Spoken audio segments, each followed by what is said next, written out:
രാജാ, രാജാ,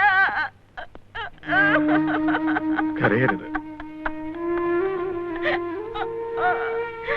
ചേച്ചി. മാനസി, രാജാ, ഇനി എനിക്കറിയേണ്ടത് ഉണ്ണിയെ കുറിച്ചാണ്. അവൻ എന്ത് പറ്റി? അവൻ ജയ്പൂരിൽ എത്തിയിട്ടില്ല എന്ന്. ചേച്ചി, അത് രാജാ, ഇനി നീ എന്നെ ഒരു വിഡ്ഢിയാക്കരുത്. ഉണ്ണി ഫോൺ ചെയ്തു നുണ പറഞ്ഞു. നിങ്ങളെല്ലാവരും ചേർന്ന് എന്നിൽ നിന്ന് എന്തോ ഒളിക്കുന്നുണ്ട്. രാജാ, പറയടാ. ചേച്ചി, സുൽത്താൻ റോഡിലെ ബോംബ് ബ്ലാസ്റ്റിൽ എന്ത്? ഉണ്ണി കൊല്ലപ്പെട്ടിട്ട് 10 ദിവസം കഴിഞ്ഞു മാഡം. STFന്റെ ഒരു പ്ലാൻ മർഡർ ആയിരുന്നു അത്.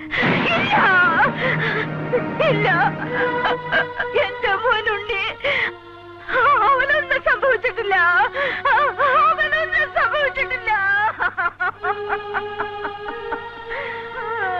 അവസാനമായി അവന്റെ മുഖം പോലെ നിങ്ങൾ എന്നെ ഒന്ന് കാണിച്ചില്ലല്ലോ.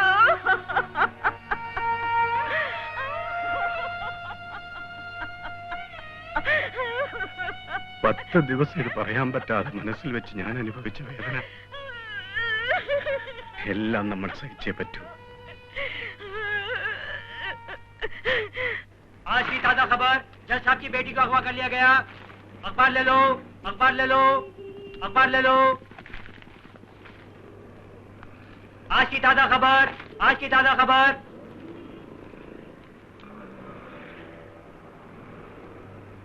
Miss Manasi Verma, daughter of Justice Usha Verma, has been kidnapped by some unidentified gunmen at 2 p.m. from Karol Bagh in New Delhi today.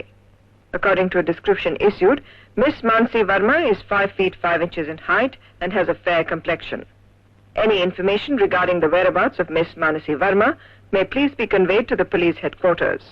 The police control room numbers are 331. Mister Bharadwaj sir, Srinagar से तुम्हें कोई खबर मिली? No sir. तुम फौरन सारे border post बंद कर दो। कुरैशी और उसका ग्रुप किसी भी वक्त बॉर्डर पोस्ट से फरार हो सकता है। ലഗൻ അബ്ബാസ് ഖുറേഷി, ഇവനാണ് അവരുടെ leader. Sanjay school of drama student, അനാഥനാണ്, മയക്കുമരുന്നിന് അടിമയുമാണ്. ഇവളെക്കുറിച്ച് ഒരു വിവരവും കിട്ടിയിട്ടില്ല.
तू क्या समझती थी कि इतने आसानी से यहाँ से निकल जाएगी?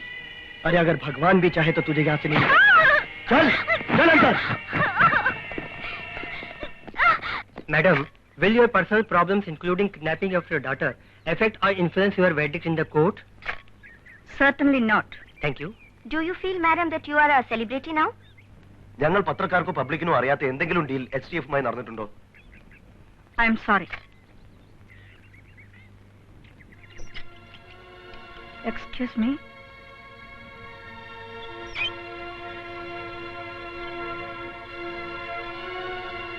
മാം സാബ്, എനിക്ക് പട്ടാളക്കാരന്റെ ബുദ്ധിയേ ഉള്ളൂ. ആ ബുദ്ധി കൊണ്ടാണ് നിങ്ങൾ എപ്പോഴും ആയുസോടെ ഇവിടെ നിൽക്കുന്നത്. ഓരോ അറ്റംപ്റ്റിൽ നിന്ന് ഞാൻ നിങ്ങളെ എല്ലാവരെയും വേണ്ട, കണക്ക് നിരത്തി നന്ദി മേടിക്കാൻ വന്നതല്ല ഞാൻ. ഒരിക്കൽ മേം സാബ് എന്നെ ആട്ടിയിറക്കി. You did not consider the humanity side of a soldier. Nilambur Ayiravalli കോവിലകത്തെ ശ്യാം മോഹൻ എന്ന ഈ പട്ടാളക്കാരൻ അറിഞ്ഞുകൊണ്ട് ആരെയും കൊന്നിട്ടില്ല. ഒരു കാവൽ നായെ പോലെ നിങ്ങളുടെയും മകളുടെയും പിറകെ ഞാൻ നടന്നപ്പോ നിങ്ങൾ എന്നെ ഹ്യൂമിലിയേറ്റ് ചെയ്തു. അന്ന് ഞാൻ അതൊക്കെ സഹിച്ചത് പിന്നീട് എപ്പോഴെങ്കിലും നിങ്ങൾ എന്നെ മനസ്സിലാക്കുമെന്ന് കരുതിയിട്ട. ശ്യാം ഒരുപാട് കാര്യങ്ങൾ പറഞ്ഞു. I deserve it. ജീവിക്കാനുള്ള കൊതി കൊണ്ടല്ല, ഒരിക്കലും പറയിപ്പിക്കില്ലെന്ന് അവർ പറഞ്ഞ വിധി എനിക്ക് ഡയസിലിരുന്ന് വായിക്കണം. ജഗ്മോഹൻ പാണ്ഡെയുടെ ജഡ്ജ്മെന്റ് എഴുതുന്നത് വരെ ഡൽഹിയിൽ എനിക്ക് നിങ്ങളുടെ പ്രൊട്ടക്ഷൻ വേണം.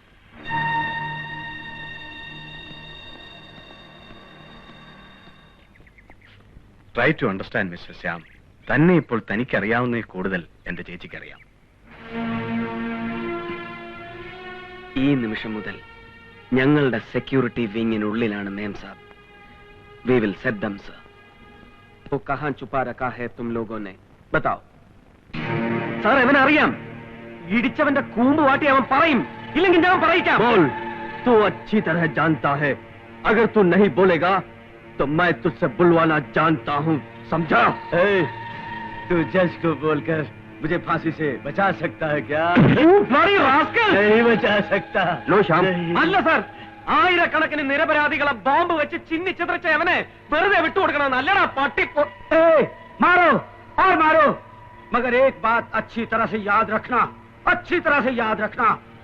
हर एक मार का बदला वो लड़की जरूर भुगतेगी, क्योंकि यहाँ पर हमारे आदमी मौजूद हैं. चुप! मैं तेरे मुंह से ये राज जरूर बुलवाऊंगा, बास्टर्ड!